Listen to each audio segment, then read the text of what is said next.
How? I mean, how could this attractive, bright artist and architect have become so depressed she mutilated herself and was suicidal? Next on this edition of It's Supernatural. Centuries have come and gone, offering wisdom and understanding throughout the ages. Today, there should be nothing beyond one's power to discover. And yet the strange, unusual, and mysterious world of the supernatural defies understanding. I personally called out for God to help me years ago. I didn't care who he was or she was. I didn't know if there was one particularly. I was suffering and I called out every day for months. I don't care if you're Buddha. I don't care if you're Krishna. I don't care if you're Muhammad. I don't care if you're Jesus. Save me. I need help. I was suffering so much under so much darkness. You can there's a link to my testimony.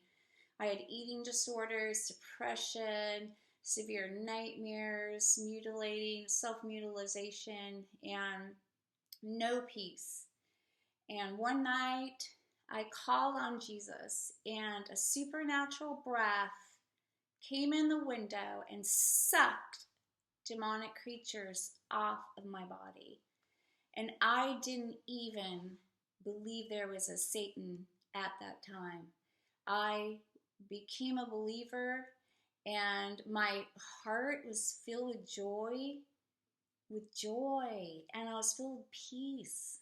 And the song came out of my heart instead of depression and suicide. And 5 creatures came off my body, and they looked like you would think demonic, gross creatures look, with fangs and everything. And they were probably attached to me somehow.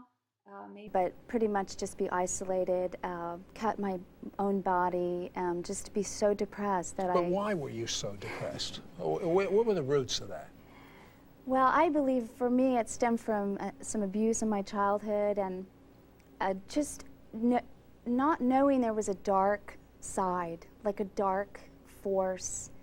Like I wish I knew as a kid when I went to sleep at night why I was so scared of the dark. But there is a God and there is darkness. And now I understand that somewhere in my life I either made a decision or played into that darkness, not knowing. And that darkness was trying to destroy me. But I didn't know what. So but did psychiatry make you feel better? No, it made me feel worse. Why? Well, actually, they would diagnose some of the symptoms. They're like, well, you have this and this and this. I'm like, I know that. Can you heal me? Can you help me? I mean, it really frustrated me a lot. I was looking for answers. Now we hear. So, and I believe Jesus was a man, just a good man, maybe a prophet. And I didn't believe he had the power that now I understand. But what happened was, and there's all kinds of gods out there with a little g, trying to like exalt themselves. And when people ask me now, they say, why do you follow Jesus the Messiah? And I said, because when I needed someone, he showed up.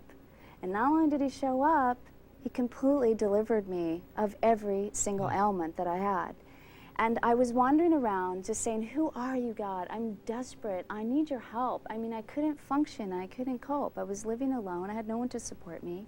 I had to take care of myself as an architect, but I could barely work because I was always so, exhausted from all this ritual.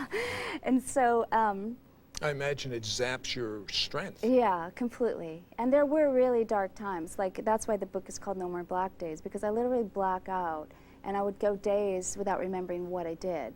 And it was very, very depressing. And I started asking God, who are you? Who are you? Who are you? Are you the God of the Bible? Are you the God of Muhammad? Are you Hare Krishna? I mean, who are you? So I'm wandering around, nothing. I'm not really here. I'm talking to the air. I'm just talking, but I'm talking in faith, and I'm asking God. So one night I was at this Bible study trying to learn about some things, and I heard to crawl out to Jesus because he will deliver you. And when I got home that night, and the lights were out in my apartment for some reason, and I had eaten like all the brownies at the Bible study. Oh, you were really doing it to yourself. It's so humiliating. And so I went in my apartment to throw up these brownies, and you know, my insides were a mess, and I was literally a mess. And I just remembered what I just heard, and I called out to Jesus. I said, Jesus, deliver me. And the minute I said his name, this breath, like a supernatural breath, sucked these demonic creatures off my body. Could you see these creatures? Could you sense it? I saw the creatures. They were like these transparent, fang-looking creatures. And now at this moment, remind you, I don't believe in the devil. I don't believe in demons. Don't believe Jesus is God. This must have really freaked you out. Well, I was totally blown away.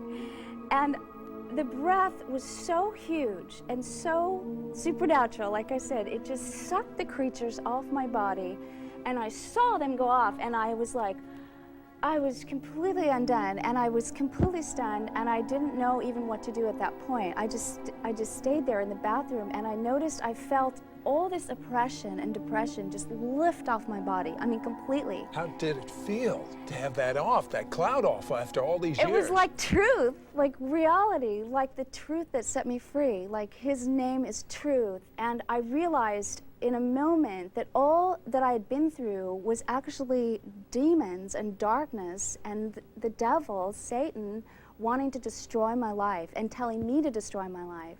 And you know how when people commit suicide, or have they tried to commit suicide, they hear voices, kill yourself or kill your children. I mean, what about the things recently?